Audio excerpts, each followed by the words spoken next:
Good afternoon, viewers. It's another wonderful Thursday. I hope you've had a good day. I have had a very, very awesome day. The weather has been good, and I assume everyone's day has been better than most of the days that we've been having. And I'll be your host for today. This is the Farm Drive Show. My name is Lilian Mora.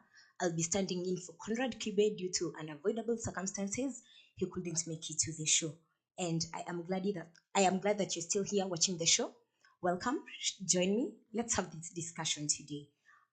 First of all, before we start our show, I'd want to remind us a very quick reminder: we still have COVID 19 in place, and I feel like at some point we have become too lenient and we are not being very strict with our precaution measures, um, which we should be keeping, especially right now with this third wave, which is very deadly and has been killing a lot of people.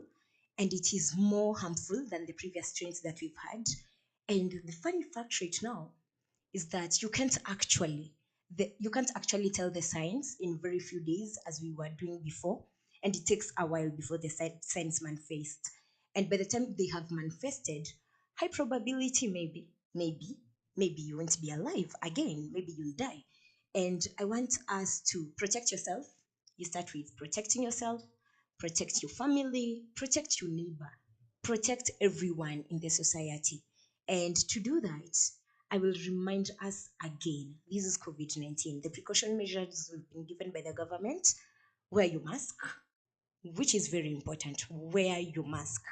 I have had instances where, especially I use a matatu to work, especially in matatus, you find like someone walks into the matatu, sits beside you, and they don't have a mask.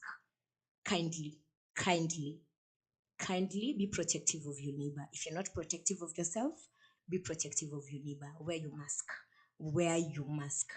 And if you have a mask and you have to, and maybe the person beside you doesn't have a mask, remind them it's important to put on your masks. Other than that, let's wash our hands regularly as we should, or else use a sanitizer. Other than that, I think we are approaching the weekend. And for some people, actually, I know the weekend starts as early as today. So I'd say if you plan on going out and it's not necessary, you don't have to. You don't have to. If it's a drink you need, get a drink, go back to your house, take your drink. It will still be okay. You don't have to go out here and interact with people when it's not necessary, because you'll be exposing yourself to getting COVID 19. Even during the weekends, if you have nothing important getting you out of the house. You see, for us right now, we are out of the house because we're going to work, people are going to school. During the weekends, and you have nothing important that you need to do, please, please let us stay indoors. Let us put on our masks. Let us sanitize. Let us keep everyone safe from yourself, your family, and even your neighbor, which is very important. I have been looking at the COVID updates this week. I think this week I have seen the highest number of COVID cases I since the year started, most probably. I think there's a day I saw a a number going above 1,000 in a single day. That is a very, very big number. Meaning you wouldn't know someone next to you will be having COVID 19. So it's very wise that you put on your mask and you sanitize. Um, today, today, this is the farm drive. And today I want us to talk about a very interesting topic. I have been in the agriculture industry. Okay. Speaking from education, right now in the job market, it's still the agriculture industry. And we've had these long debates, very long debates.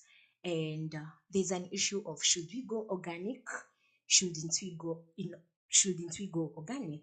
People prefer doing organic farming, some of us, others prefer doing inorganic farming. Yesterday we had a guest in the studio during the market watch session, and he was telling us about how he teaches farmers how to do organic farming because he's thinking it's a better way of farming as compared to inorganic farming. So a lot of people have their preferences, and I want us to discuss organic farming. Maybe some other day we will do inorganic farming, and we can then as a farmer make a sound decision on what you want to do, whether you want to pursue organic farming or inorganic farming. We are at an era whereby we have a lot of diseases going around, and sometimes you never know what causes the diseases. And at other times, most of these diseases come from whatever we consume. Whatever we consume, it all depends on how whatever we are consuming has been grown. It starts from the growth process.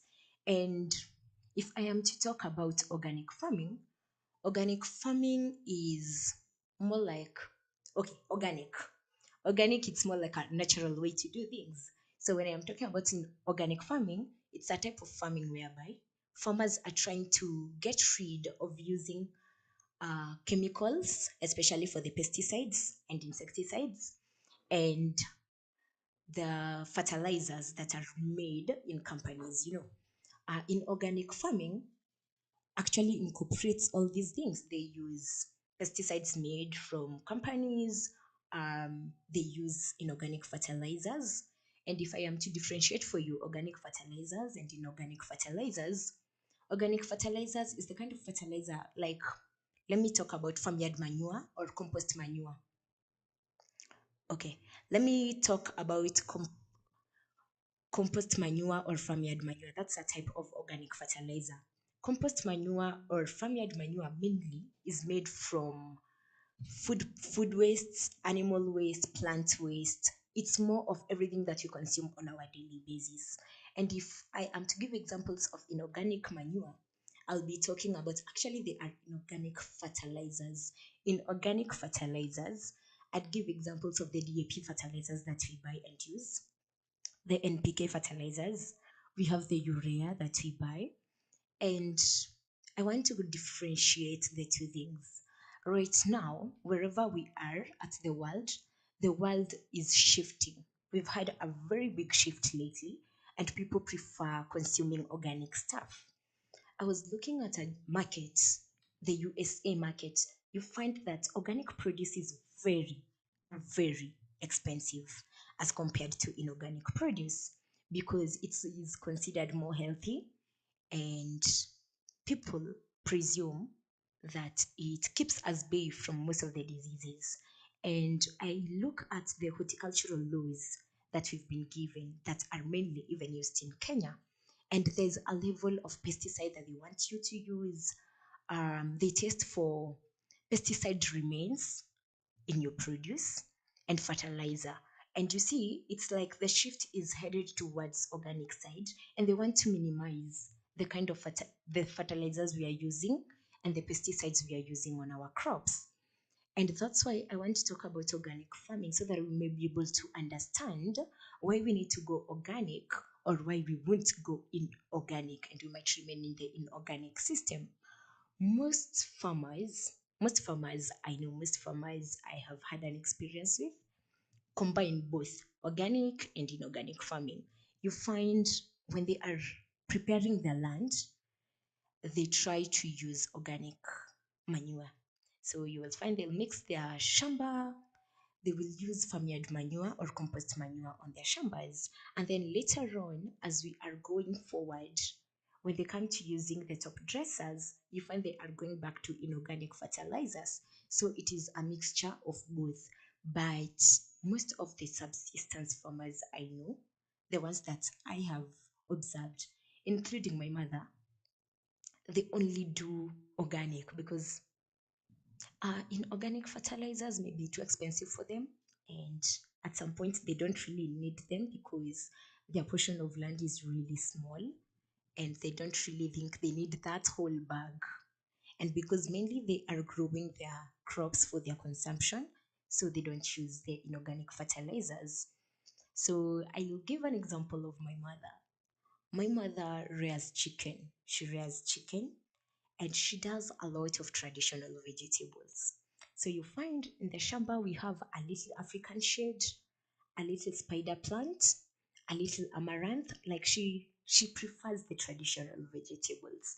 And because we rear chicken and have goats, we have goats. So you find in the morning as she's cleaning, the chicken, the chicken places, she collects she collects everything from the chicken places. She collects the food that remained, their waste products, and she puts it somewhere. So she will put it there for almost a whole week. And then when she's planning to plant, that is what she'll be using. She'll mix it in her soil and plant her produce. And I find that actually the vegetables we plant, they grow so well, so well. Most people that I know, or people actually, I read an instance somewhere yesterday. Someone was talking about remains of crops they had, the way you plant crops, and maybe you don't have markets and you're trying to figure out what you're going to do with your produce. And this person said, because I think my soil is degraded, I am going to cut back the crops into the soil to add manure to my soil so that my soil may have nutrients. So I know of people whereby you see, especially people who plant maize and all these grains, you find after they've harvested and there are these plant remains in the farm, they take them back to the soil. They shred them, and when they're digging the soil, they dig them back into the soil. That is a way of actually incorporating the plants back into the soil, which is a way of organic farming. So, I want to talk about organic farming in details. We want to see, what does organic farming entail? Why should we practice organic farming? What are the benefits of practicing organic farming? And how viable is it for us to practice organic farming, especially in this day and era? Because I feel like technology always made things very easy for us. Like, instead of someone sitting here and like something like compost manure takes a very long while to prepare. And someone is thinking, why on earth would I spend my time preparing the compost manure when I can just go to the shop and get my fertilizer and use it in my soil? People actually are more inclined to doing things the easier way. I'm not saying the easier way is wrong. I'm not saying the hard way is right either. But if we look at the pros and the cons of organic farming and inorganic farming, according to the era in which we live right now, what would you prefer? What would you prefer? Organic farming, you know what you are inputting into your land, into your shamba, into your plants, you know what you're using. Now, if I am to talk about inorganic farming, especially in organic farming, in the application of especially pesticides, I have had instances where a farmer was using a pesticide that was actually banned because it was harmful to the health of human beings. And you see, I find a lot of farmers out here to be lacking information. So you find there's a farmer out here somewhere, they are doing their planting, and I'll just go to the shop and the agrovet will sell whatever they need to sell, because this is business anyway. They need to make money. They need to make profits at the end of it all. Whatever they're selling to me may not be necessarily very safe, especially for consumption. But we pay very little attention to such things, especially because most of the farmers I know, they produce for their subsistence use. It is more of something they use in their family and maybe the local neighbor nearby, the neighbor next door. So because they don't go to the market and there are no regulations actually checking if everything that was used, if it's beneficial to the body, if it is harmless, there's a higher risk of them actually consuming harmful products, which may be very harmful to your health. Yeah, which may be very harmful to your health, and at the latter end may actually cause more damage to you than they should have. So, organic farming is a method of crop and livestock production that looks at the pesticides we are using, fertilizers we are using, and, and even hormones that people use, making sure that they are safe and less harmful. In most cases, people prefer using things that are organic Organic in a sense whereby I am using fertilizer mainly made from waste from either animal wastes, plant wastes, and I am not going back to get something that has been chemically produced. For pesticides, there are other alternative methods of controlling the pests instead of using the chemical pesticides. So, organic farming has been practiced from way long ago. It is not a new thing, but it is a new trend that is emerging again. But it's something that was done way before civilization came. Like in the past, people didn't know all about chemicals and people used organic way of doing their things. But later with the civilization, it's almost faded away. But right now, at the point where we are, people are actually trying to get back to what we used to do earlier on. And that's why we are going back to organic farming. How viable is it? How can you gain from practicing organic farming? Why should we practice organic farming? How beneficial is it to the farmer? How economical can it be to the farmer? Um, when we are doing organic farming, and we are looking at the things we are inputting to the soil. We always say the soil is the basic thing of planting, especially if you are using soil as your anchorage material. Let's keep aside the hydroponics where they use other materials for anchoring. But when you are using soil for anchoring, soil is the basic thing that we are using to produce our produce. And I am trying to look at it this way: we are at an era whereby we have done farming for way too long. We have put a lot of things in our soil that our soils right now are degraded. They are degraded that they need more nutrients into the soil. But the nutrients that we are putting back into the soil, how good are they for them? How safe are they for them?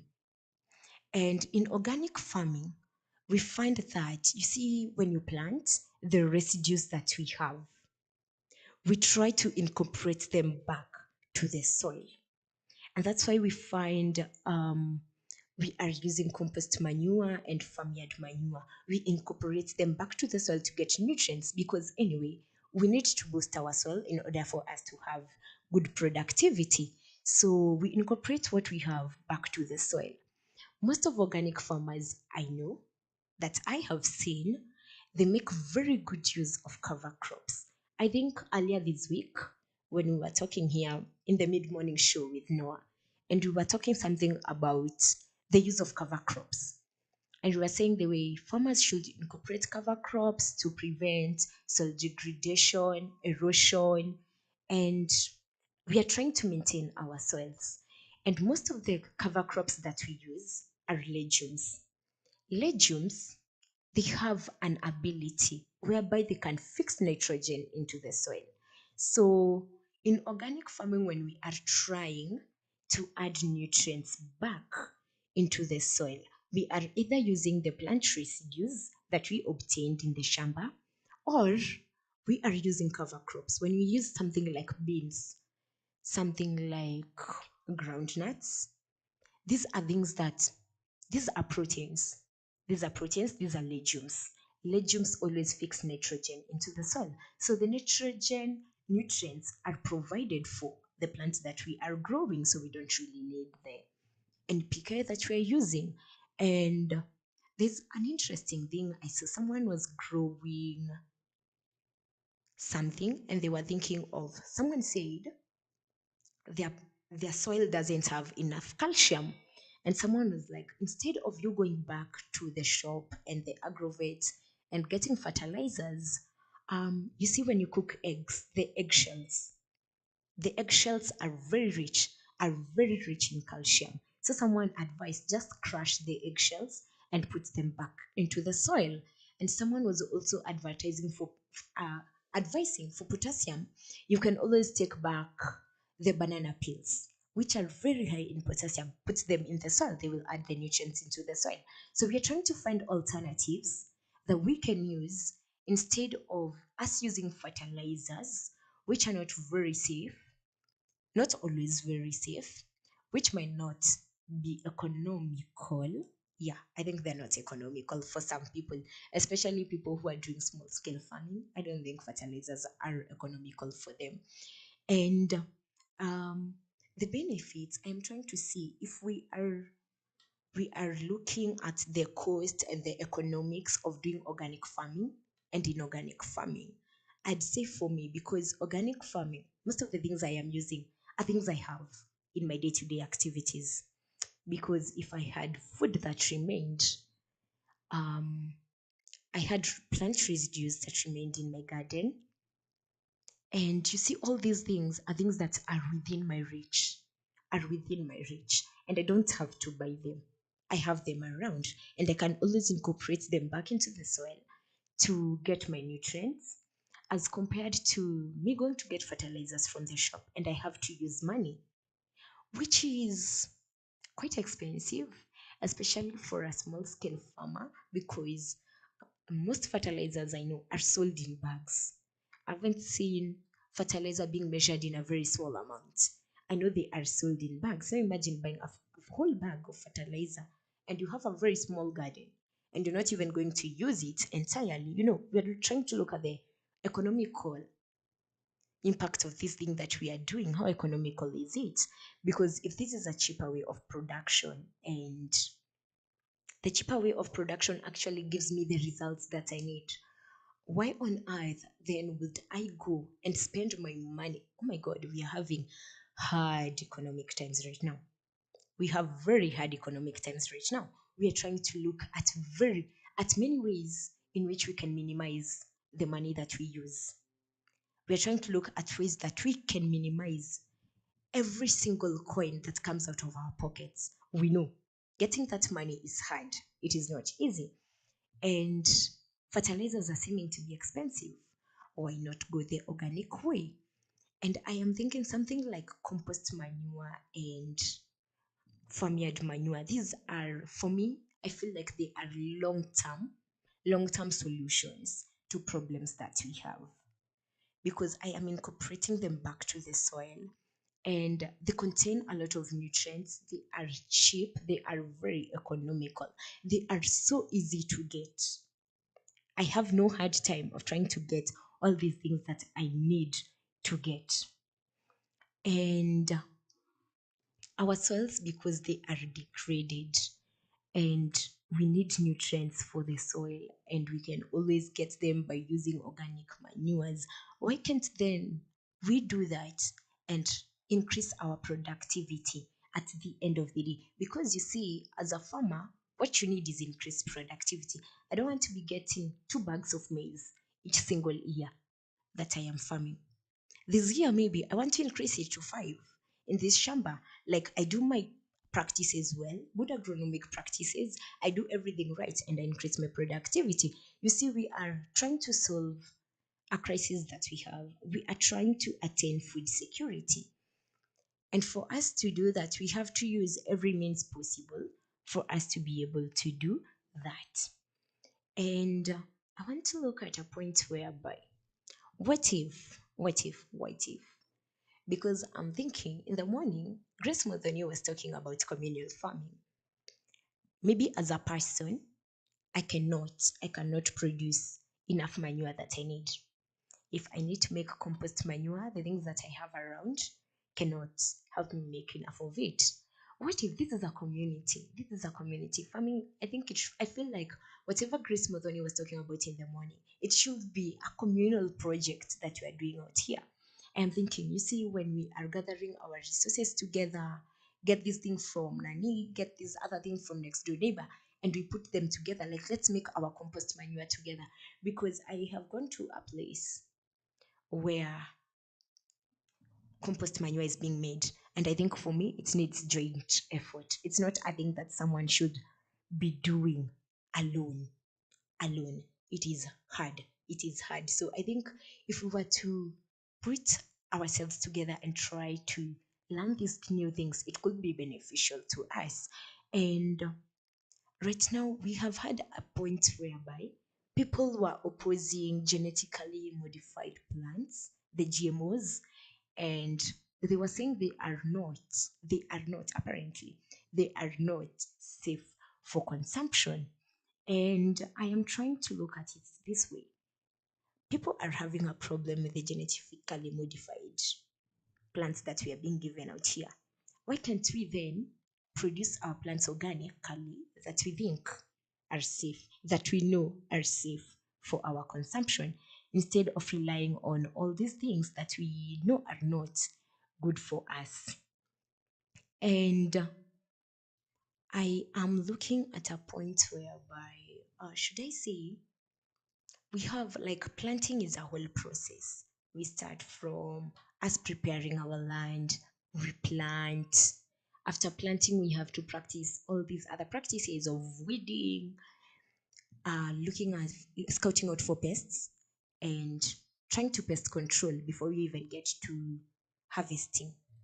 And when we are coming to the pest control and scouting for pests, especially right now, I was looking at a certain post in the morning, and someone was saying about how right now we have the rains, and most farmers have started complaining of diseases in their plants, especially right now with this rains, we find that bacterial infections and fungal infections tend to be a lot. They tend to be a lot, mainly because you find most of these pathogens are spread, especially when the water splashes, and so you find rain makes it very favorable for these pathogens to spread. And right now, we will be having an increase of the fungal diseases, fungal pests in invading our crops. What plan does the farmer have? How can they control actually the pests that are attacking our crops right now? Because in the farming thing, we want to look at the production costs. If I am to make returns at the end of the day, I should be having minimal production costs. And right now, most of the farmers, because I know most of the farmers are doing inorganic farming. So in the inorganic farming right now, because you find your crops are infested with diseases and a lot of pests, and you need to control them. So the only option we have right now is going back to the aggrovate and trying to get a remedy for these pests, which can be expensive for some farmers, which can be uneconomical for most of these farmers. Are there alternative ways, especially in the organic production way? Are there alternative ways that we can use instead of us spending a lot of money? How effectively can we control our pests organically? How effective is it? I look at most of the solutions we have around. I tend to feel like most of the solutions we have are short term. Personally, that is what I think. Most of the solutions we have are short term. Because if I come to scout for pests in my garden and I find an attack and I go to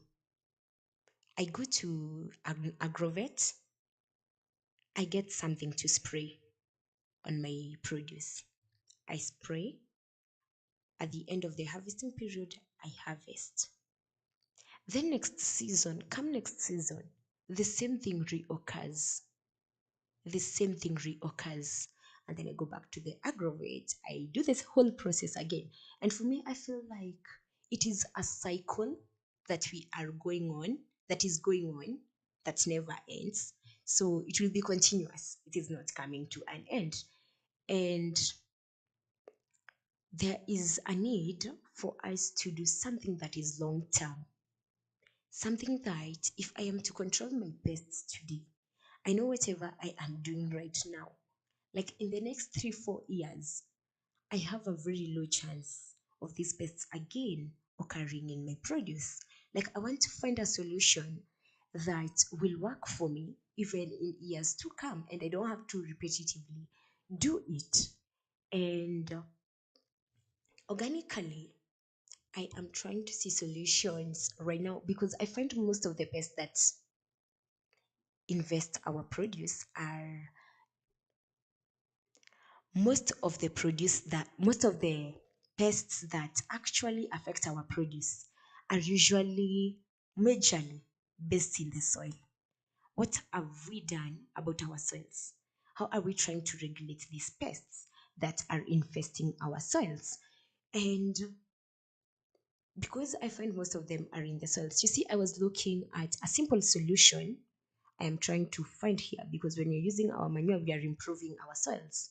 And what if, I think 2 days ago we were talking about cover crops. Cover crops, we've said, are also helping to increase nutrients in our soil. There is a thing of crop rotation. How many people out here are doing crop rotation? How many farmers out here are doing crop rotation? Because for me, I feel it's an effective way of controlling pests, especially organically, because I find most pests, you find a pest that attacks maize doesn't attack a crop like beans. So if I plant maize here for this season and it is infested by pests, and I come next season and I plant beans here, do you understand what you're trying to do? We're trying to change, we're trying to confuse the cycle of these pests. So they'll have to move away because they won't be finding somewhere where they can stay. And you find that you've gotten rid of these. And by this, we are not using any chemicals. Let me remind you that. By me doing crop rotation, I am not using any chemicals on my farm. It is more of a very simple thing, a very simple basic thing. It is very organic because I am just exchanging the kind of plants that I grow in my shamba. And I think the other day we were talking about rain-fed farming, and we went a whole extensive thing of how pests are infesting our crops, and we were talking about something of using resistant varieties. Um, Resistant varieties have been here with us for some time right now. And we have a lot of research organizations doing a very good job, a very good job. And if I have a crop that I am growing, a certain variety, a very specific variety that I am planting, and this specific variety that I am planting is usually infested by certain pests. And instead of me using the chemicals and in order to control the pest, I decided to change the variety that I am planting at the place. And I planted a totally different variety, but under the same crop. I plant a variety that is resistant, because I find a lot of varieties, like go to buy seeds and they are labeled. It is resistant to early blight, resistant to this, resistant to this. As farmers, instead of us using too much money on us trying to get pesticides and insecticides to try and control our produce. And we are trying to shift from this use of chemicals. And we are trying to do things the right way. And this is why I am talking about organic farming. What if we shifted to this other side? So I want to look at why should we do why should we? Why should we? I think maybe someone should tell me, why should we be farming organically? What benefits does it have? Why should we do it? For me, my first reason that I'd give will be safety. Safety reasons. Because we are what we consume. We are what we consume. Garbage in, garbage out. So whatever we consume is very, very important. And it is very vital that we look at what we are consuming out here. So I am trying to think, because most farmers are not even paying attention to the pesticides they're using, fertilizers they're applying on their crops. Most of them, because maybe I go to my local neighbor, my neighbor next door, and he recommends, just use this, and you come and use this. You don't know how safe it is. You don't know how unsafe it is. You don't know the kind of health implications it will have. It will have to the consumers. And we are trying to really minimize the health implications that we're having on our consumers. So we don't want to go around the whole thing where we are exposing our consumers to harmful products. So it is very essential that we try to stay safe in everything that we do. So for me, my first reason for going organic will be trying to get safe produce for consumption. My reason number two would be it is economical, it is cheaper. It is cheaper. It has less cost. Everything is readily available and everything. I want to know. I really want to know your thoughts about organic farming. I really want to know if there is anyone out here of you who is doing organic farming. If there is anyone who has considered going into organic production, and if there is someone who is doing organic production, what are the benefits? What are the benefits that you are experiencing? What are the challenges that you are facing? As we come back, I want to take a break, but when we come back, we are getting more into organic farming, how it can actually be done. We'll get more into details, especially for the fertilizer use and for the pesticide management. But we want your feedback. Tell us where you're watching the show from, and everywhere on our social media pages. On Facebook, we are farmers. On YouTube, we are a farmers media. Please give us your feedback. We'd be glad to share them with you. So we'll take a short break and we'll be back. Just don't go anywhere.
A nursery bed is a small area of a yard or garden that's used for growing certain selected plants.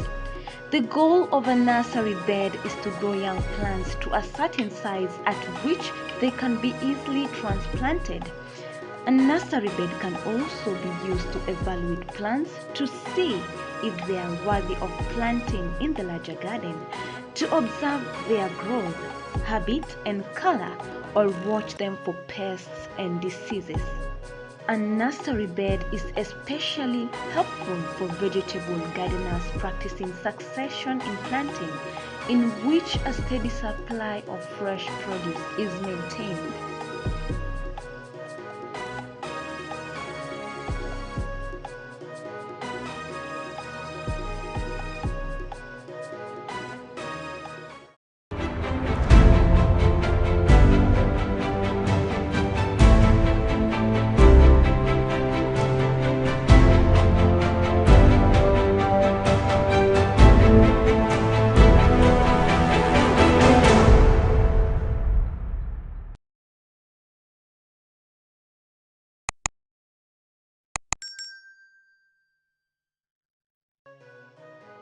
Celery is a marshland plant that comes from the same family as carrots and parsley. It has long, firm and pale green fibrous stalks and grows in bunches of approximately 8 to 10 centimeters. The stalks taper into leaves at the top. When planting celery, it's best to ensure that the soil is enriched with compost and with a soil pH of between 5.8 to 6.8. It is also important for celery to grow in moisture-retentive soil. Lastly but not the least, select a site that receives full and direct sunlight.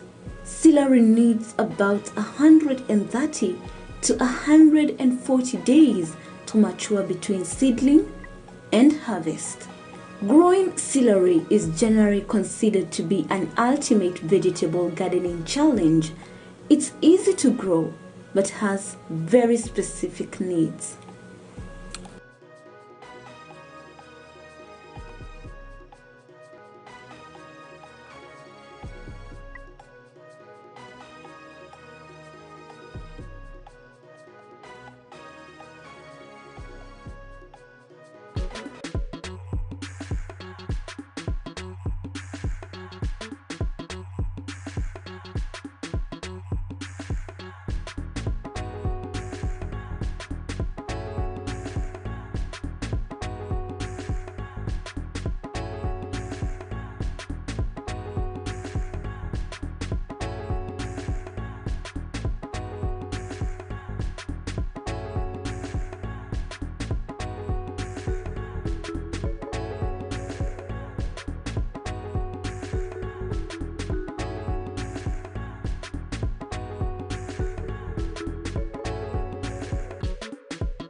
Welcome back to the Farm Drive Show. I'm your host today, Lilian Mora, and I am standing in for Conrad Kibe, who will be available tomorrow. But as for today, you'll be hanging out with me, Lilian Mora, till the end of the time.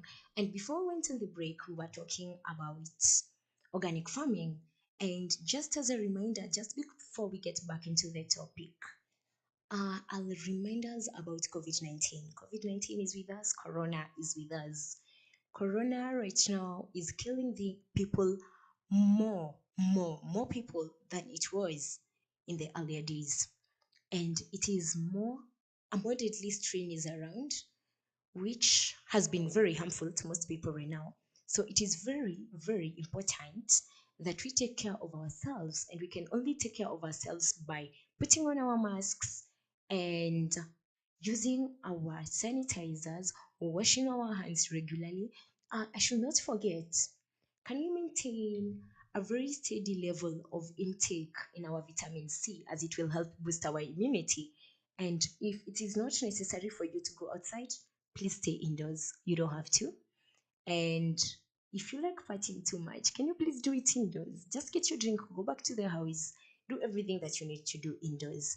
Let's try to avoid contact with people and social distance. Social distance is very important.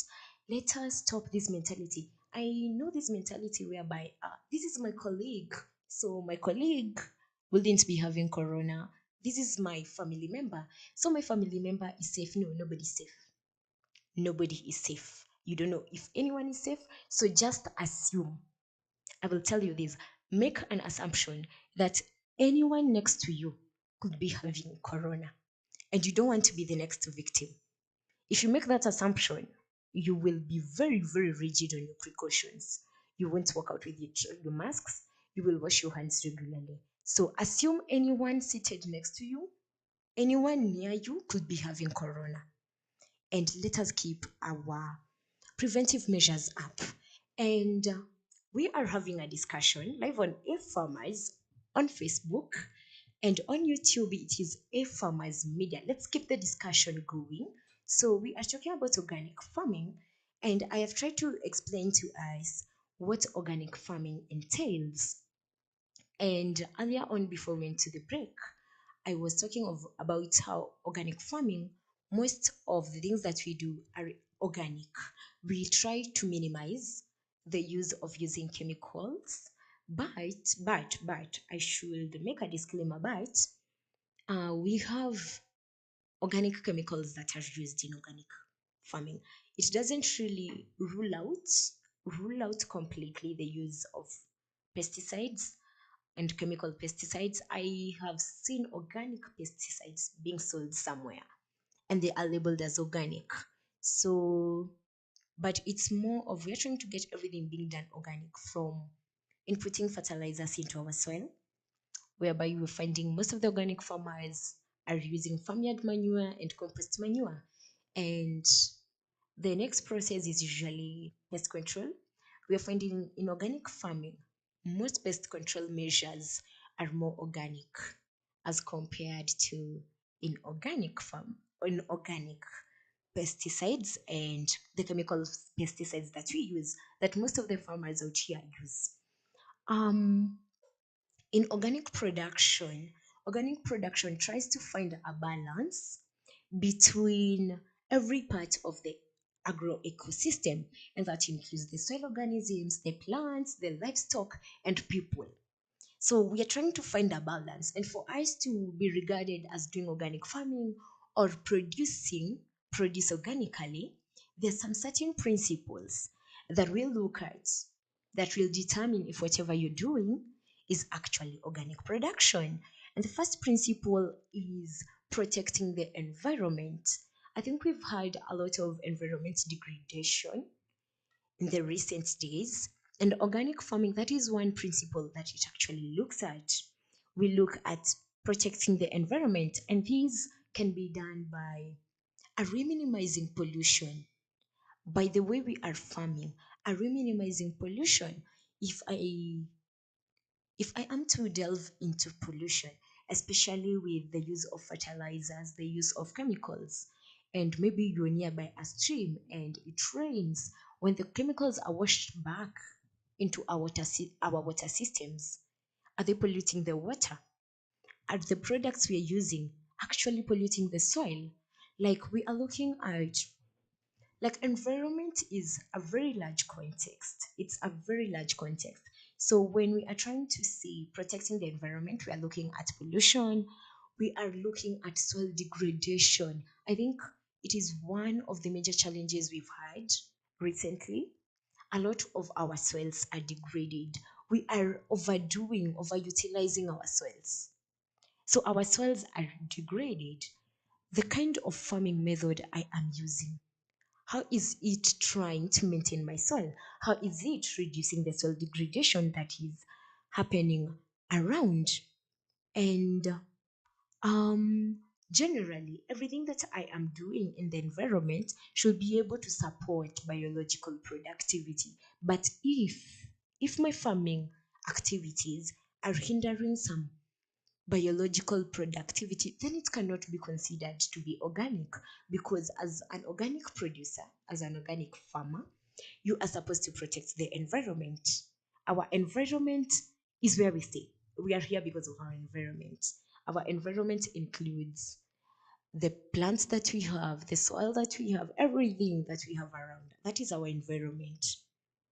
So we need to protect our environment for us to be labeled as organic producers. Another principle of organic production, it still remains, it's still something touching on soil.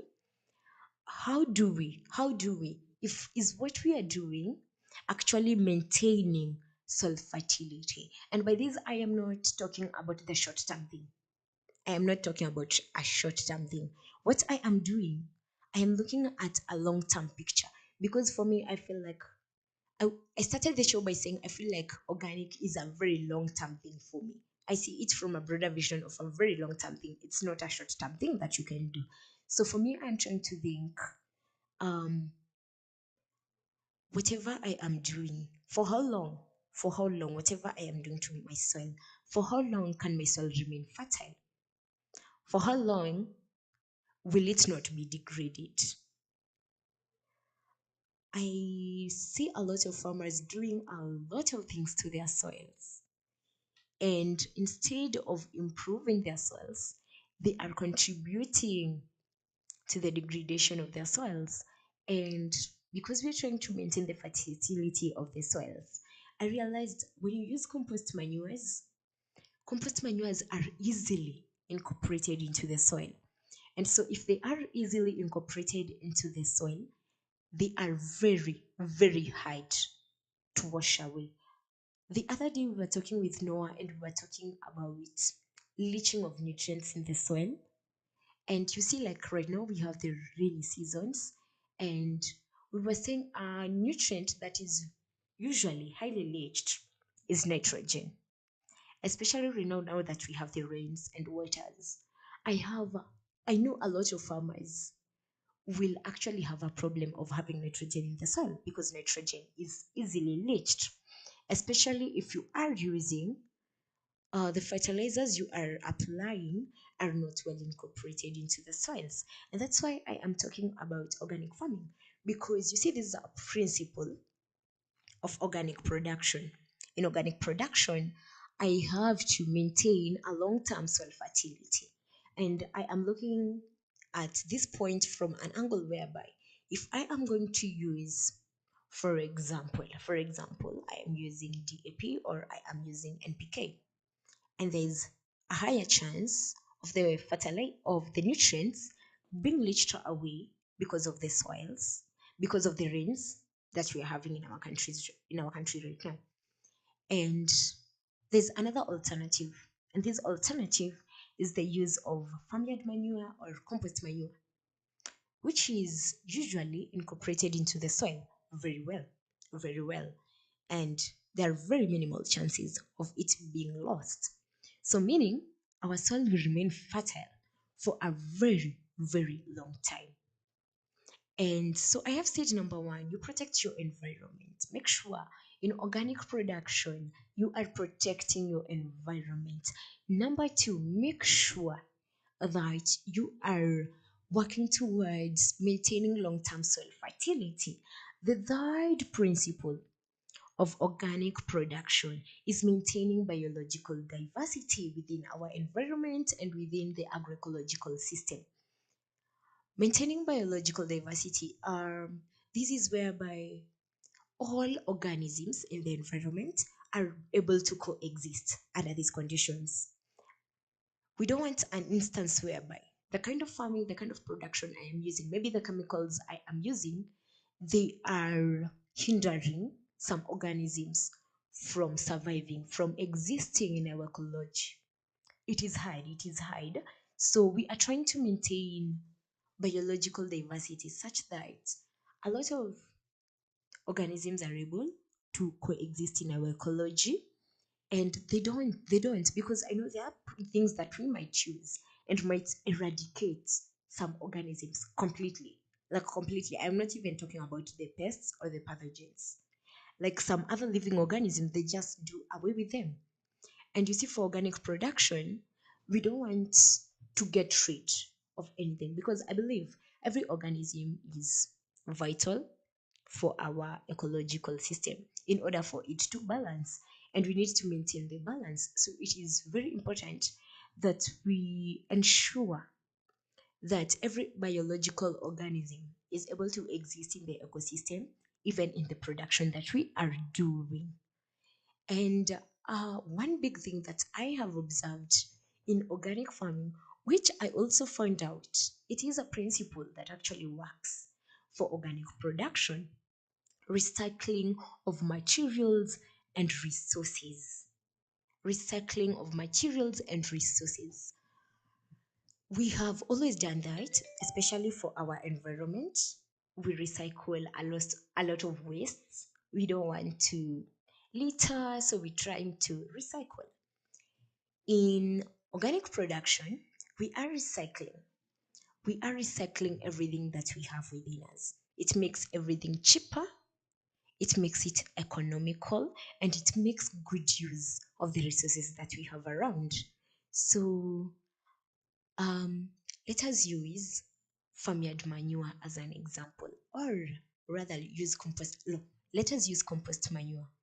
Compost manure is made from a lot of waste products, food waste products, animal waste products, anything that is waste.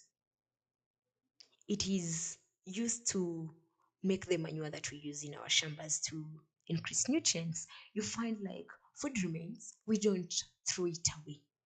We don't throw it away. We get use for it. We get use for it to produce our manure and our fat that we use in our shamba. And when we are recycling materials, one, it saves our environment. It saves our environment too. It is economical for us because we are not throwing away anything. We are trying to make good use of the money that we are having.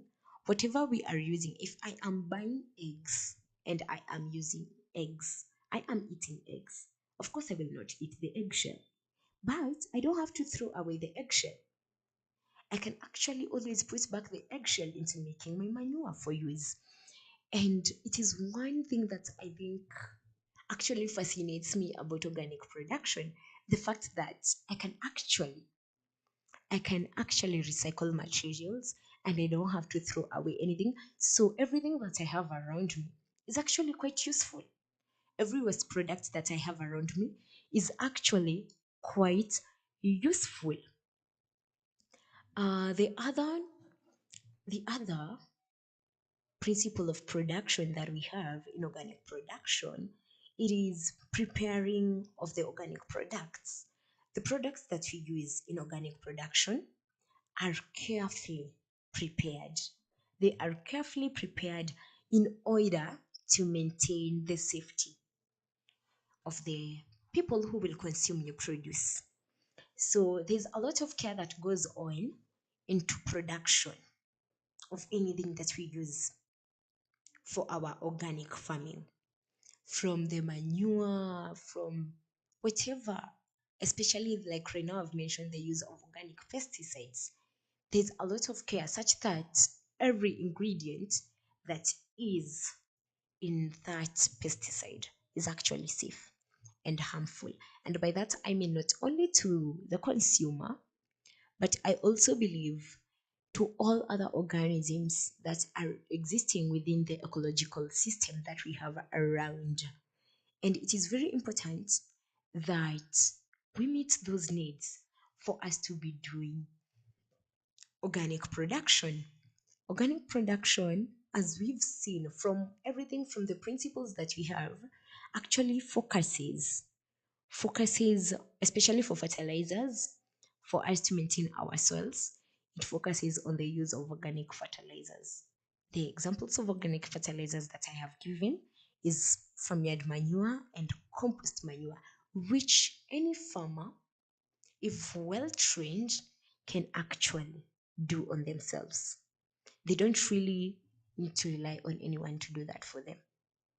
And an easier way, I think, that I mentioned earlier on the show, of whenever you have residues in your farm, you can always incorporate them back into the soil. But you have to be very careful, especially if, because of pests and pathogens, we don't want to incorporate back infested plant residues into the soil. Because once we do that, we are harboring more pathogens and diseases, and we'll have the same problems even in the next season for any plants that you will be planting at the place. So we have to be very, very careful. And that is why, for me, I'd advise for the use of compost manure, something that you are actually making from wastes. Because sometimes I tend to think the the way of incorporating back plant residues to the soil actually does more harm than good, because you find I am taking back the pests and the pathogens to the soil. And so once I plant and this new seedling is growing, it is infested already. So it is very hard, especially the major problem we have with controlling pests and diseases is because most of them are harbored in the soil. You see, something that is on the leaf, I can easily identify it. Something that is in the soil, it's so hard to identify.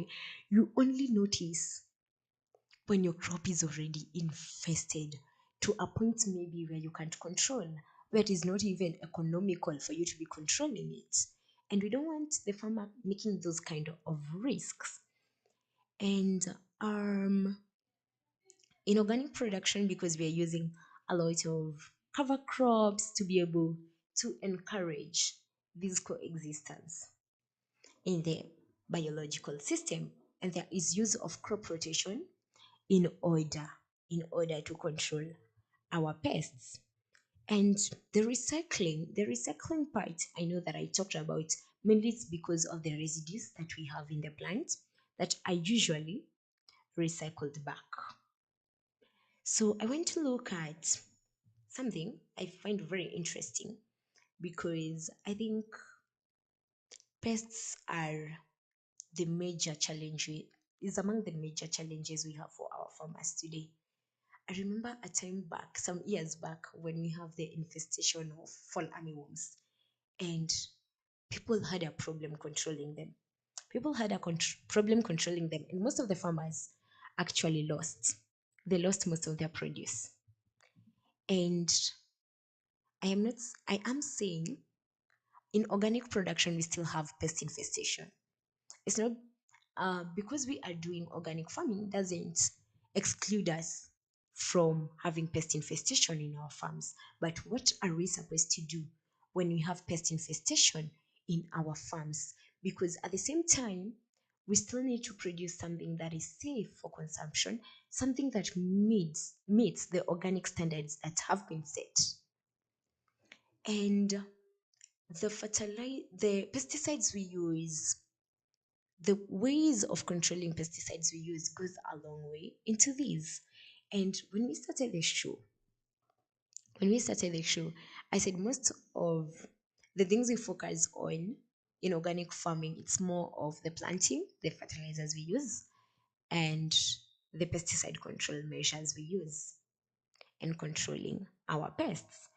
And our pests can always be controlled in our shambas by effectively, especially when we have good agronomic practices, the number of pests in our shambas are reduced. So, for organic production, I started by saying an easier way of controlling pests is crop rotation. Crop rotation, which is very vital. We advise farmers, if I have planted maize in this particular portion of my land this month, I should I shouldn't plant maize again here for this season, just in case we had pests. I can just come back and plant a totally different plant, especially a plant that is in a different family, because maize is in the grass family. So yeah, I can come and put legumes here. You find that pests that infest crops in the maize family won't actually infest the legumes. So if we had pests earlier on and we come and plant legumes here, it confuses the cycle of the pests. And it's so easy to get rid of the pest from this particular piece of land that way. And most farmers, I know a lot of farmers out here do this thing of, I am a maize farmer. Year in, year out, I am doing maize. I am doing maize year in, year out. Fine, it is not bad. Every season, you're still doing maize. Because I think we're talking, uh, was it the other day when we were talking about trend fed farming, and we're looking at the farmers we have in Africa? Most of them, practice rain-fed farming. Rain is not consistent during the year. So I know there's a season you plant, because if you are planting maize, there's a season that you plant maize that does well. This season that you are not planting, what is your shamba doing? What is your shamba doing? Because I'm thinking this is the season that you should be using to plant something like legumes. Plant legumes, control the pests that might have invested the maize, such that when you come back next season, you don't have these pests in your farm. And weeding goes a long way in controlling pests that we have around. Most of the pests are actually harbored by weeds. So good agronomic practices includes weeding. When you do your weeding right, you get rid of the pests that we have in the shamba. And that's why we emphasize on good agronomic practices. Once your plants have started growing, regularly do your weeding. You don't want a case whereby either the weeds are competing with the crops in growth for the nutrients and everything else that is available, and you don't want a case whereby the weeds are actually harboring pests and pathogens that will later on attack your crops, and you have to get rid of your crops. So there is an interesting development that has happened over the recent years. I can't really say how long ago, but right now, people are trying to put more emphasis into it, and that is integrated pest management. Integrated pest management is quite a wide thing that I would like us to focus on, because I am trying to find something that an organic producer can use that is more organic and less inorganic. And I want to discuss with you integrated pest management, commonly known as IPM. But we will do that when we come back from the break. As we are going to the break, remember to sanitize, wear your mask, and follow us on our social media pages on Facebook, A Farmers, YouTube, A Farmers Media. I'll catch you back after the break. Stay tuned.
Welcome back to the show. I have been your host today, Lilian Mora, and I am glad to be having you back. And we're looking at the before we went to the break, we're looking at the principles that we actually consider in organic production. And right now, we are back. And before we went to the break, I also covered ways of pest control in organic production. And I had one last thing that I needed to actually talk a little about a recent development that happened in the latter years, which is integrated pest management. In integrated pest management, it incorporates different methods in trying to control pests. And this has been seen especially for in Kenya. We have ISIPE. ISIPE has done a lot of research in integrated pest management. And I think it's all aimed towards this thing of trying to find long term solutions to deal with pests and pathogens. And also, as we are trying to shift organically, we are trying to find more solutions that can work for us, whereby we don't need to use chemicals. In integrated pest management, we look at biological ways of controlling the pests. We have cultural ways of controlling the pests. And we also have org- um, biological and cultural and physical. In IPM, we use chemicals only when needed. Like it's usually more of the last option. It is the last option. It is the last resort. Maybe when everything that we've tried to use has not been working. And before I explain a little bit about the biological control and the cultural control and the physical control, I have seen something here that's really fascinated me. Um, okay, it is not really fascinating, but it is a fact that I found to be important that we know. When did all these shifts into organic start? So I read something online that says the organic food movement began in the 1940s in response to the Green Revolution. The Green Revolution marked a significant increase in food production due to the introduction of high yielding varieties, the use of pesticides, and better management techniques. So, this is something that has been around, that has been made very popular since the 1940s. So, organic production is not entirely a new thing that we're getting into, it is something that has been done, something that has been popular since the 1940s. So when we were looking, before I went into that fact that I found here, I was talking about IPM. In IPM, I am trying to control pests without really using, without majorly focusing on the use of chemicals. And if I have to use chemicals, they are my last resort. So we can do this by biological means or physical means or cultural means. And by physical means, we have had cases whereby pests such as mouse are rodents, and they are pests that actually attack our farms.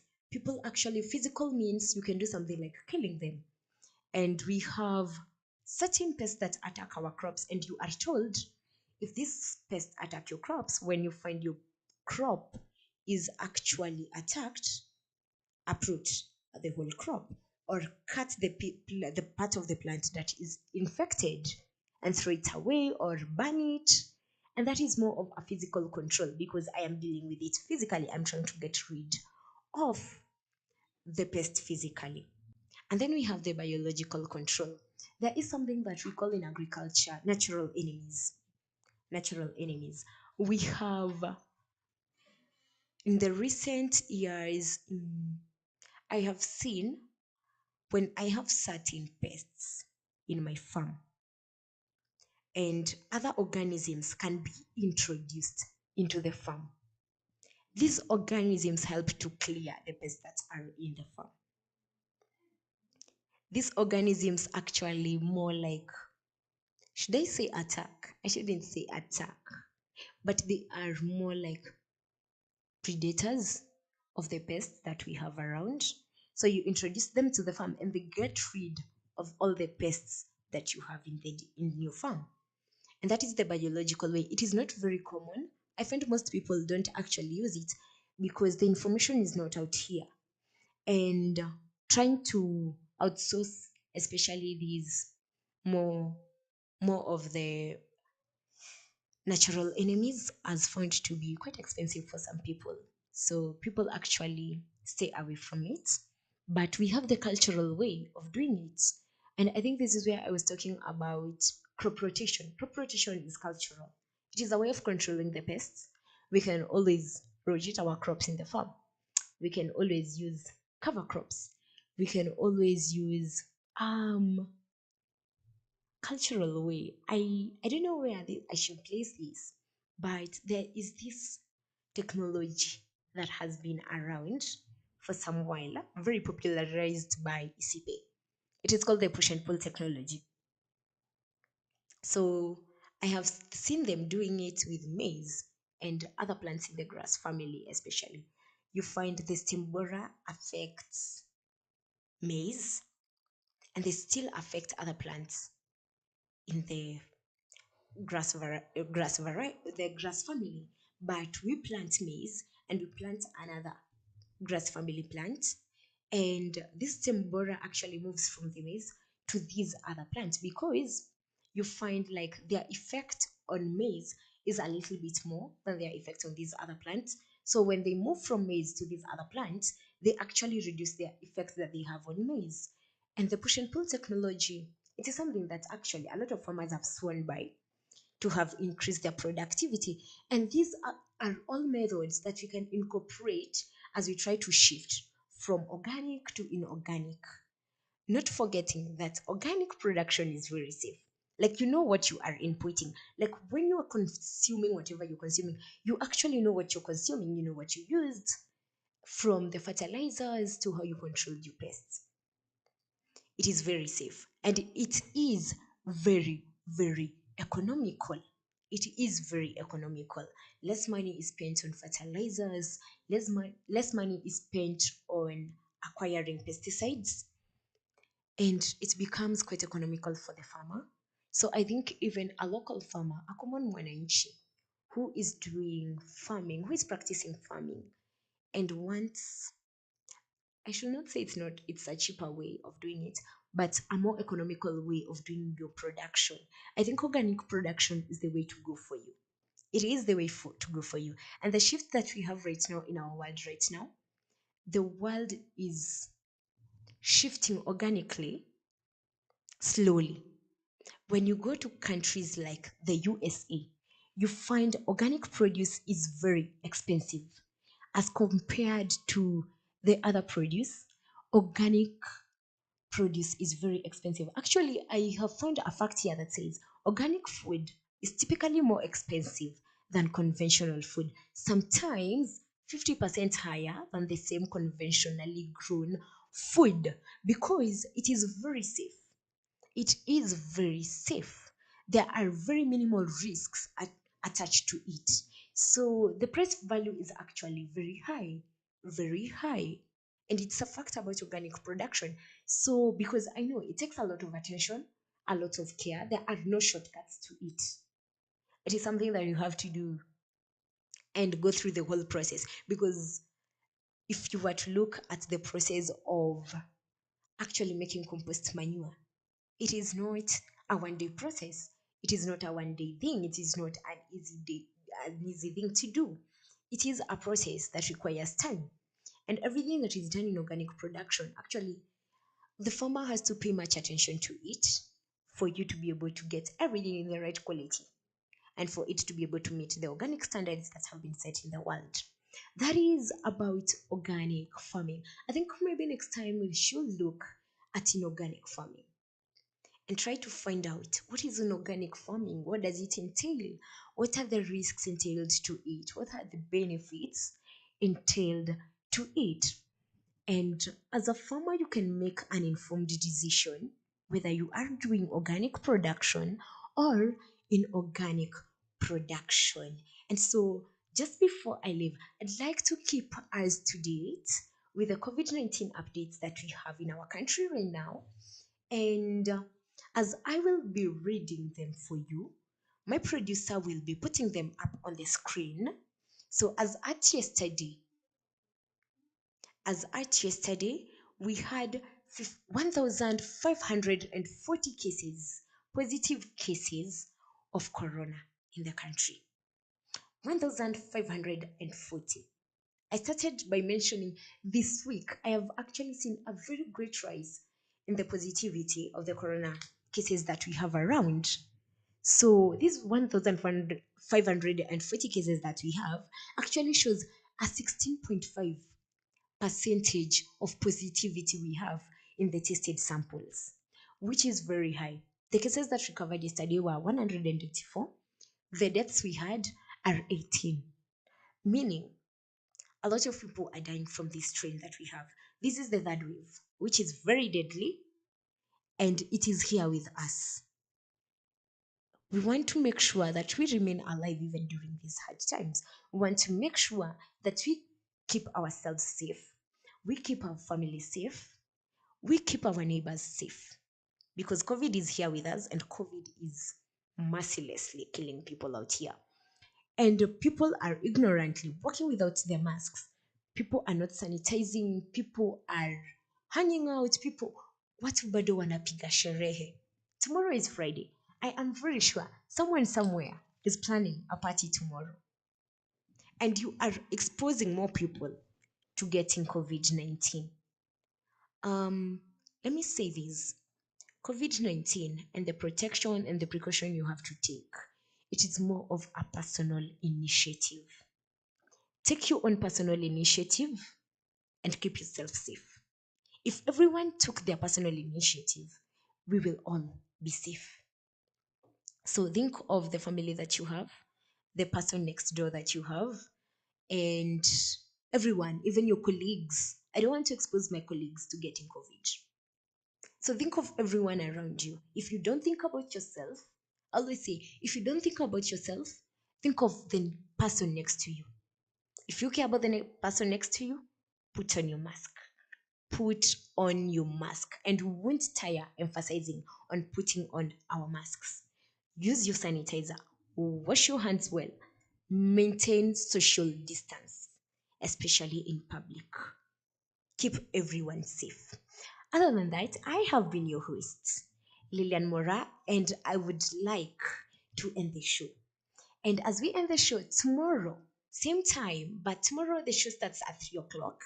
Conrad Kibe will be here for the Farm Drive show, but our shows begin in the morning. So in the morning, we'll be having Grace Modhoni for the breakfast show. Noah Kadima will be coming in for the mid-morning show at 11:30. And then we'll be having Conrad Kibe on the Farm Drive show at 3 p.m. Keep the conversation going. Send us your feedback. And please follow our pages. On Facebook, we are A Farmers. A Farmers. AFARMERS. On YouTube, we are A Farmers Media. A Farmers is with a Z at the end. A Farmers Media with a Z at the end on YouTube. Follow our pages. We would like to get to 1,000 subscribers. Our page is newly new. Our YouTube page is newly new. Kindly help us get to 1,000 subscribers as we help to educate you, give you information that will help you to attain profits in your farming business. Till tomorrow for our other shows. Adios and keep safe.